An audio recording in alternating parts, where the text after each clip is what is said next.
There are 98 airline attorneys or aviation attorneys in Washington alone. I don't even know what that is. That is such a specific subset. Yet you're competing with 97 other people if you're doing that.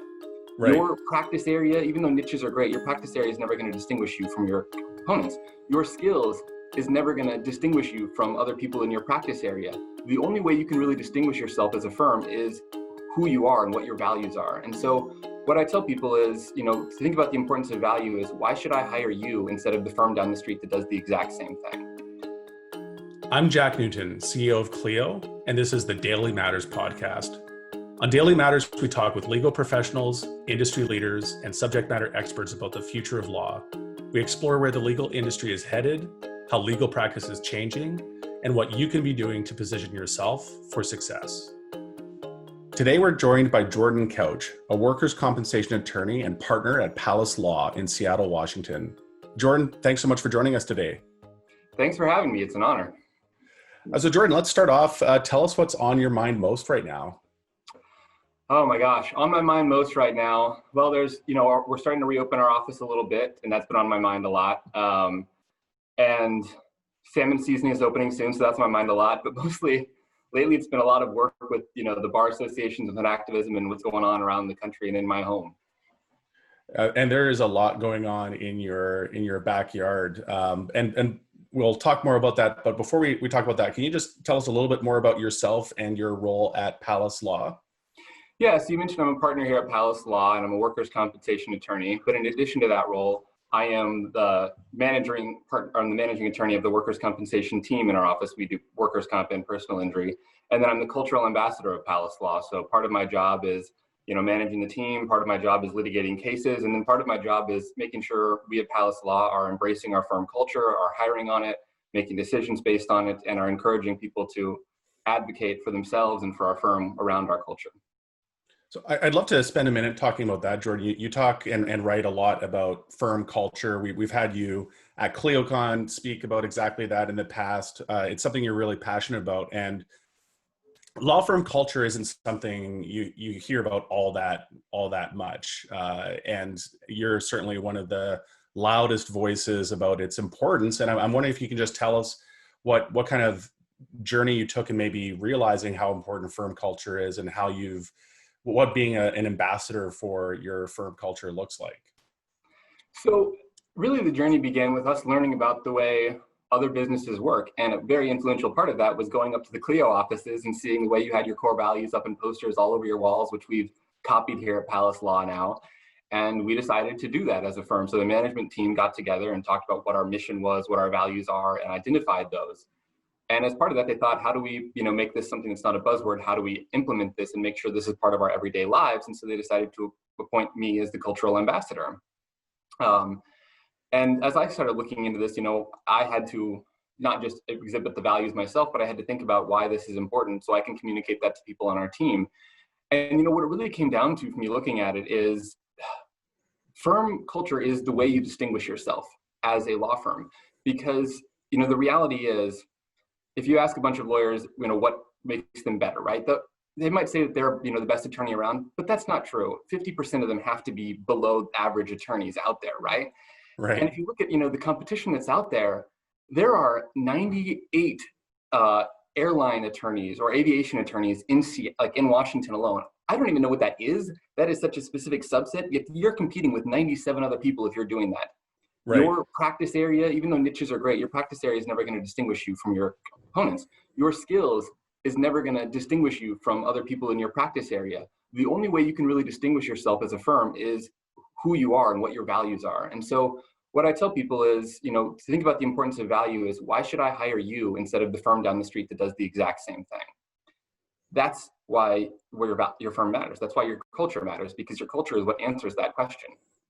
Right. I think that's so interesting because it does run counter to how many law firms try to position themselves, which is, based on the fact that you graduated at the top of your class in law school or received these awards or you're the best in some way. And as you pointed out, even if you're a client in that specific practice area looking for the best attorney, how you measure that, how you actually quantify that is a super difficult thing. And not to mention marketing how you're the best in any really explicit way contravenes most bar regulations to that effect anyhow. Yeah, there was a great survey done on Twitter a while ago where I can't remember who did it, but they'd asked two questions of lawyers. The first question was, how do you distinguish yourself? And was, marketing, by doing good work, all these things. And the majority answer was people said, doing good legal work is how you distinguish yourself as an attorney. Right. Then they asked another Twitter poll, just a separate question of, do clients know good legal work when they see it? And the answer was a resounding no. Right. Right. And it's because the reality is we don't, clients don't see that. They don't see the differences, but they connect with you. And most clients hire someone based on the person they're interacting with. So you talk about marketing. Part of my job is to make sure that we are marketing our firm values out to people so that when they come to our office, they're not hiring us because we do workers' comp and they saw us first. They're hiring us because they know we're relentless, persistent, self-motivated, we're creative, we're trustworthy, we do the right thing. That's why they're hiring us.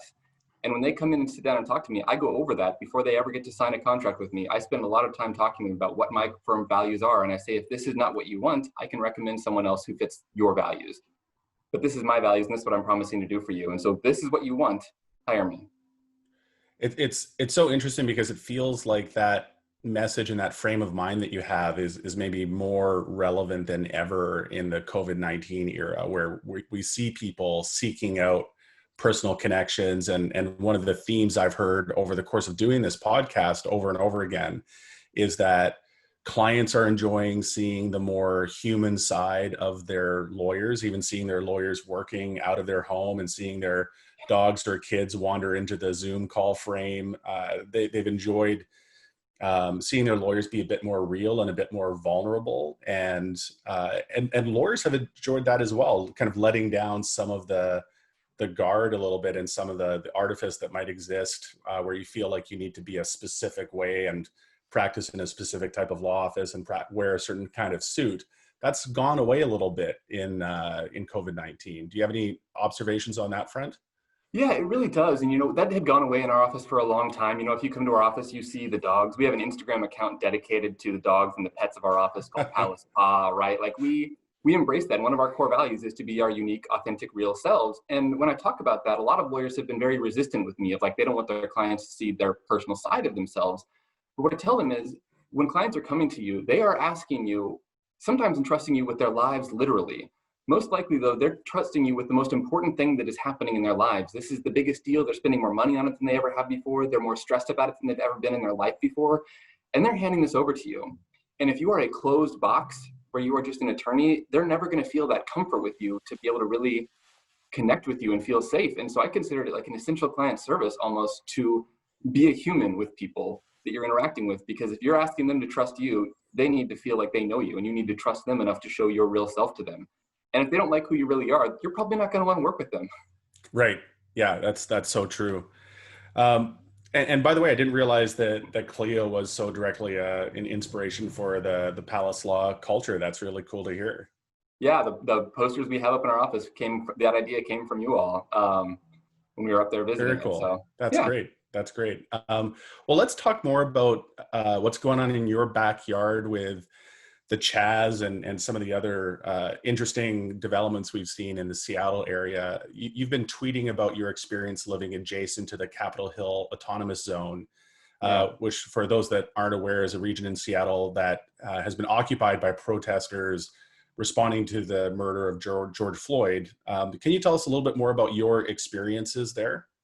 Yeah, so, and it's going by the CHOP now, the Capitol Hill Occupied Protest. But, I lived very adjacent to this neighborhood. It's Capitol Hill in Seattle. It's kind of this Pike Pine district. And I used to live on one side of it. Now I live on the other side of it, actually. I moved just recently.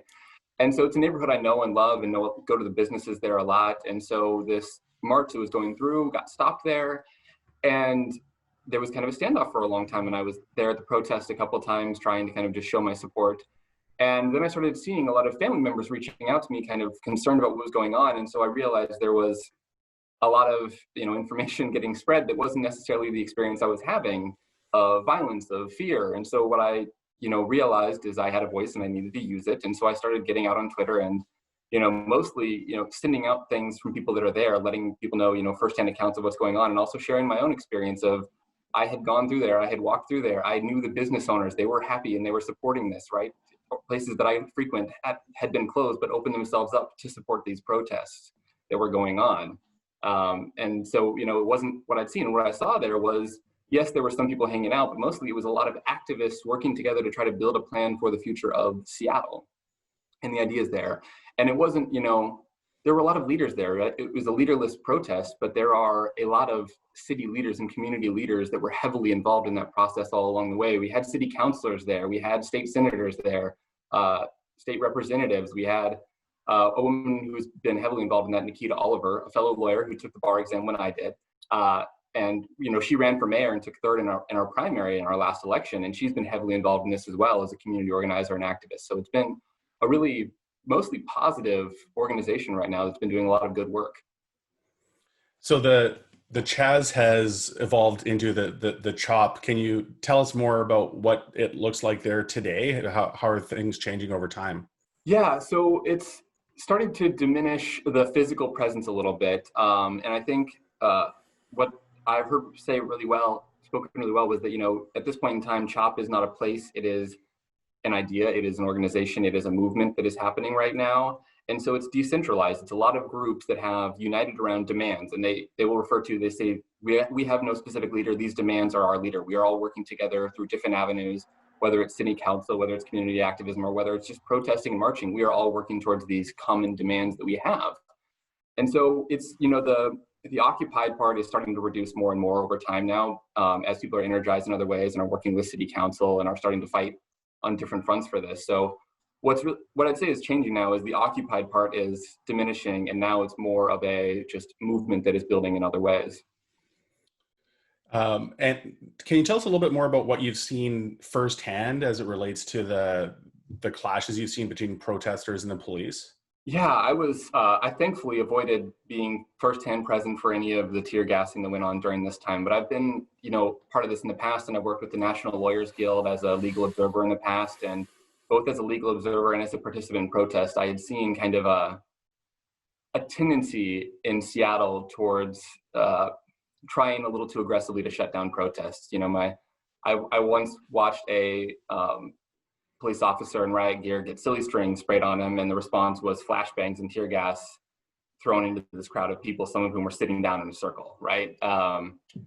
It's been heavy-handed. It's been, you know, when there was a standoff with the police, it was a scary time. There were tear gassings every single night in that neighborhood. There were rubber bullets being fired. It was, you know, when the police decided to kind of let the people occupy that area, it did become a lot calmer for quite a while, which was really nice to see a kind of peaceful move out of that. So it's, the anger is understood, and this is something that's been building in Seattle for a while. You know, Seattle's under a federal consent decree under the police that's been going on for a while, and so it's nice to see that this movement has really brought some changes. And already, you know, even though they're continuing to work, they've made progress together doing this motion. You know, Seattle withdrew its attempt to have the federal consent decree revoked. The city council passed a ban on chokeholds. The city council passed a ban on using tear gas and rubber bullets. So they've done a lot during this most recent protest, which is good to see. Something we've talked about a lot on Daily Matters over the past few weeks is how lawyers and the legal community more broadly can better affect social change. What's your perspective on that, Jordan, in terms of how lawyers can help, how they can help on the ground, how they can help those that have maybe been impacted by the protests, been arrested, detained, whatever the case might be? How do you see lawyers fitting into this equation? So I think lawyers are inextricably tied to this. And the reason is, you know, lawyers are a member of the judiciary branch, right? That's what we do. But at the same time, the skills and knowledge that we have applies really well to the executive branch and the legislative branch, the things that, and this covers what is happening, right? That is, we have inside knowledge of the work that needs to be done, how it needs to be done, and the processes behind a lot of this, right? And not to mention we have firsthand abilities to help people who are detained, who are arrested. That's what we do for a living, right? And so I think lawyers sometimes underestimate their power in these situations because I would just honestly say there's so much that we can do, right? You know, you don't have, I'd say if you feel like you can advocate for people and represent people pro bono, that's phenomenal. Do that. That's an easy thing you can do and help people get out there and really, you know, work for people. But if you can't do that, use your knowledge to help get voices to government. And that's something I've been trying to do through my Twitter presence, through reaching out to my city councilors, is not, necessarily speaking out in my own way, but I know the process. I know how city government works because I have knowledge of the legal systems that built these things. Right. That, built these systems, honestly, to exclude people and for lawyers, right? These systems were built for us, not for the people that it's supposed to serve. So we need to use that knowledge to get the voices that need to be heard in front of our city councilors, in front of our legislatures. That's a really powerful skill that we as lawyers have, is this insider knowledge into what's going on. And last but not least, I mentioned that people often feel kept outside of this system. As lawyers, one thing we can do is just invite people into the system and offer help to them. Personally, I don't feel comfortable representing people pro bono on criminal cases. I don't do criminal law. I'm not prepared to do that. And so rather than me trying to step in and messing up, I'd rather them get a public defender or get a pro bonoist lawyer from the National Lawyers Guild and have that person help them through this process, because they will do it better than I could. But that doesn't mean I can't help people. And I'll tell you one story on that. Is the first night that protests really broke out in Seattle, I was unable to be out there, but I felt like I needed to do something. So I got on Twitter and was projecting voices, was magnifying, the National Lawyers Guild, the Northwest Community Bail Fund, their voices out there to make sure people knew these resources were available. And when a curfew got put in place 5 minutes before people were supposed to evacuate downtown without public transportation, I said, look, if anyone needs help, let me know. And that led to, later that night, someone tagged me in some tweet from a kid young man whose friend had been arrested in Seattle, and he didn't know what to do. And I wasn't going to represent his friend. Again, I don't do criminal law. But what I was able to do that night was take a call from him, talk to him about, what was going on, direct him to the resources he needed to get his friend taken care of. And so the next day, his friend was released. And I didn't do any of that work, right? All I did was take a call from this kid and talk to him for 10 minutes about what the legal system is looking like for him. And that provided comfort to him. And I think lawyers often forget that one of the powers we have is just to give people some knowledge and comfort. They're coming to us with problems. Even if we can't immediately solve them, if we can at least talk them through what they're facing, because their problem is an unknown and we know it. Let them know what that, help them understand it, and they'll feel better and more comfortable. Just understanding how to navigate the system and not realizing how opaque that is to the average person. And I think a lot of lawyers don't realize how much knowledge they have, because we take for granted that everyone knows how city councils work, everyone knows how legislatures work, everyone knows how the executive process works. We take that for granted because we have taken classes on that and are studying on this and work within a system that is similar to that, if not directly part of that. So we forget that we have this really powerful knowledge that is, just get it out there, people. Let them know what they need to do. Let them know how they can get their own voice heard. That's a helpful thing a lawyer can do. So another completely different topic, shifting gears in a dramatic way, I'd love to talk to you about as well, that you're really closely involved with, Jordan, is bar exams. And you've donated a lot of your time and been very involved with law schools and law students. And bar exams have been obviously impacted in a big way by COVID-19. Can you tell us a little bit more about what you're seeing on the ground and what some of the issues you see at hand being? Yeah, now you're going to start getting into my really radical opinions about the bar exam. But so what's going on is the old system for the bar exam was everyone has to get together twice a year into one room for 2 days and take a test. That is like the absolute worst possible scenario you can imagine for a pandemic. I mean, not to mention, right, during this time, at least when I took the bar exam, I was not allowed to bring in my own water, my own food, my own, I couldn't wear a hoodie. I couldn't bring in my own earplugs. I couldn't bring in anything that, that was all provided to me. So like, you're drinking out of a communal water for 2 days and getting your earplugs that are out on a table for everyone to grab, that's. It feels like if you wanted to design an environment to maximize coronavirus transmission, it might be something like the way a typical bar exam is run. Exactly, right? It's the worst possible thing. And so this has been heavily impacting because, I think there was an acknowledgement early on that this was a problematic system. But the problem was there was no alternative. There has never been an alternative. We've never looked at doing an online bar exam before. We've never looked at diploma privilege in a real serious way. We've never looked at what happens if you can't have the bar exam. We've never even looked at having a bar exam distributed between multiple rooms or multiple, separating days, right? It's all everyone on the same 2 days together. So there was a big scramble with a lot of places. And I think because of that lack of innovation in the past, most states felt really bound by they have to just do exactly what they've always done or modify it slightly. Washington State's original proposal was to have multiple sites so they could have better distancing during this 2-day exam where people are still shut in a room together for 2 days. It's bad. Yeah. Yeah. So it's interesting, COVID-19 has forced so many industries, and especially in legal, even we've seen the courts pivot and adapt in what I at least see as a pretty agile way to the demands of this new reality. And it feels like maybe the most steadfast, dug in, let's do it the way we've always done it, or maybe a slight variation of how we've always done it is the bar exam. Why do you think there's this unbelievable amount of inertia around even the concept of a bar exam? It seems like if anything was going to prompt the question, should the bar exam even exist in the way it does in 2020? It doesn't seem like the COVID-19 crisis has managed to do that. Can you speak to that for a moment? Yeah, I think the two biggest factors I've seen pushing back on this are just fear and inertia. And there's a little bit of like a fairness angle to it as well. But the fairness is people saying, well, I had to take the bar exam, so it's unfair if someone else doesn't, which, I get it is unfair that you had to take the bar exam. But what I say is we can't let, the past unfairness prevent us from doing the right thing for the present and the future. The bigger risk we're seeing almost looking at the bar exam as I had to go through this hazing ritual and you need to go through it as well. Yeah, which, I get it, but progress, right? I took the bar exam. Right. I thought it was miserable. I passed. I don't think anyone should have to do that. But the fear and inertia thing is a bigger thing because the bar exam has been around for longer than law schools have been around in our modern system. They began in the 1800s, as a way to step away from the system of apprentices going in front of a judge who would ask them questions like, what is evidence? Or whatever the judge felt was an important question that day, and then decide, yes, you can be an attorney. No, you can't be an attorney yet. Apprentice for a while longer. So they tried to standardize that, and that's when the bar exam came out in the 1800s. But then in the early 1900s, there was the simultaneous push for the modern law school and for the modern bar exam.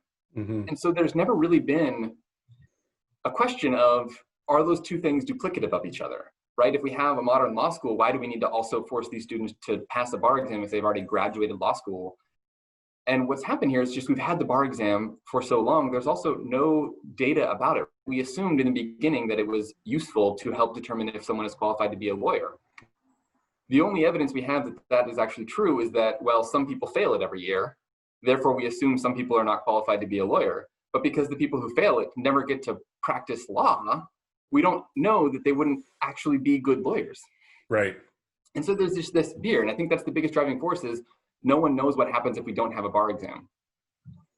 We just don't know. Like, will there be people who are bad lawyers out there? I think the data does point otherwise if you look at, relevant data to it. But there's a lot of fear. And what kind of got me involved in this was the question is, as you really pointed out, like, why do we have law schools producing lawyers that wouldn't be fit to practice? And is that the problem you go solve, as opposed to trying to apply this filter post hoc?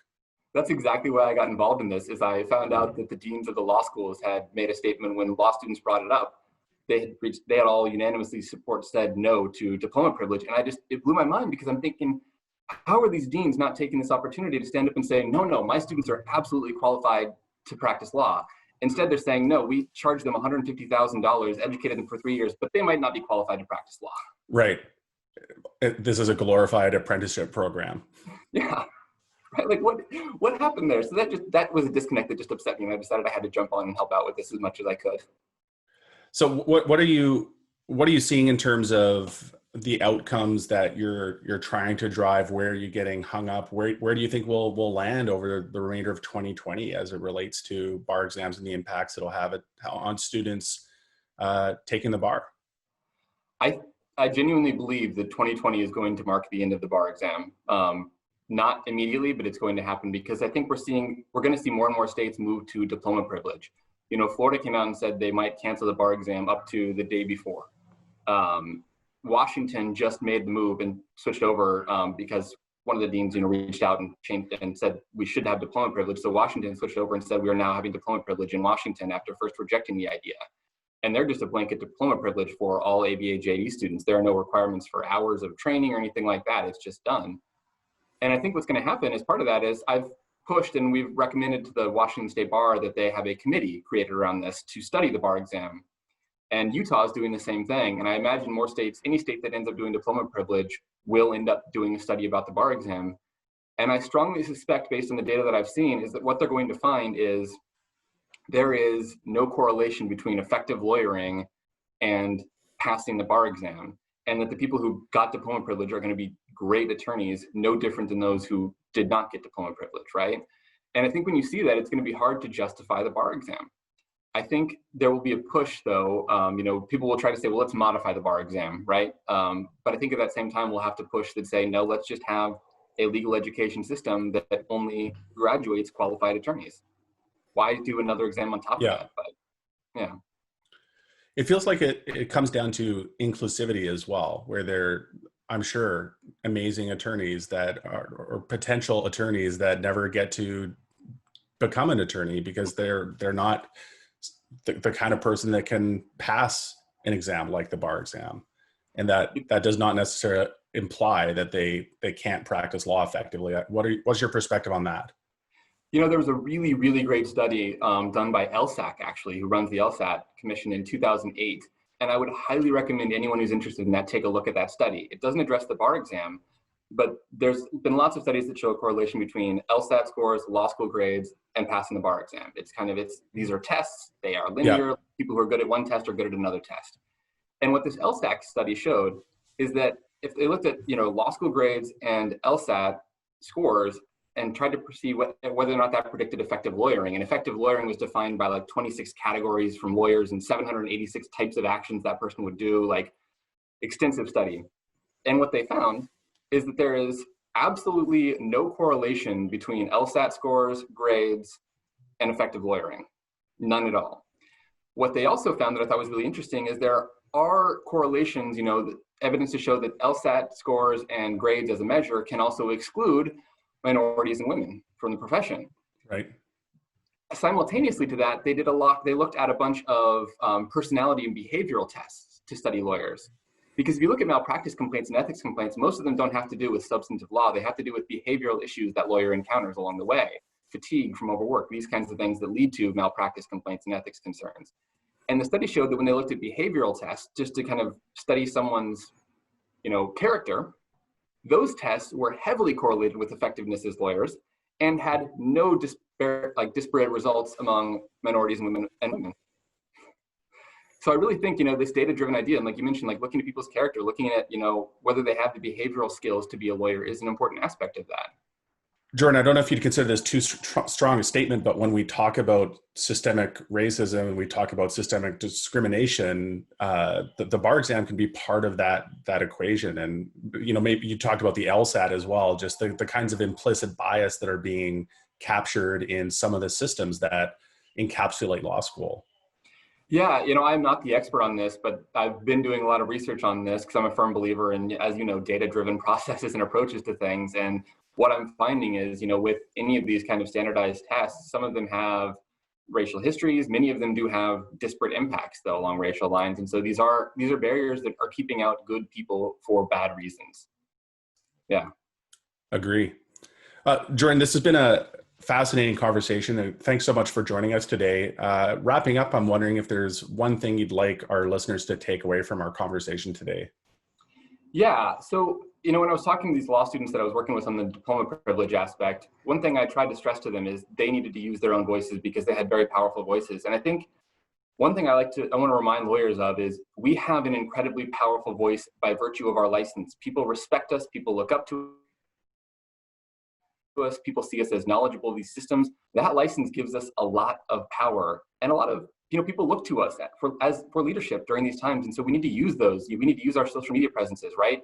I think people underestimate the power of these things. My social media following is not very big, but it's bigger than the population of my hometown in Montana where I went to high school, right? And that's a powerful thing. And so I think the one thing I just want to encourage lawyers to know is, law is the foundation of society. These issues that are coming up are about social issues, are about law. That's what this comes down to. And so we need to use our voices, whatever you believe in, get out there, use your voice, recognize that you have a powerful impact if you do that. And if we do want to leave things like the bar exam in the rearview mirror, it is a powerful voice to hear from someone that went through it and makes the statement that they don't want anyone else to have to go through it, and that they maybe feel like it doesn't actually help select the best people for the role. Yeah, the biggest barrier a lot of law students not taking the bar are going to face is lawyers looking down on them for not taking the bar. It is our duty to look up to these people, to accept them into our profession, and to just welcome them and support them. That's what we need to do, is support each other as lawyers. It's an awesome message, Jordan. Thank you for coming here today to give us your perspective and views. It's been amazing. And thanks again. Yeah, thanks so much for having me. Thanks for joining us on Daily Matters, a podcast from Clio. Rate and review wherever you get your podcasts, and subscribe so that you never miss an episode. Daily Matters is produced by Andrew Booth, Sam Rosenthal, and Derek Boland, and hosted by yours truly, Jack Newton. Thanks also to Clio, the world's leading cloud-based legal technology provider, for supporting this podcast.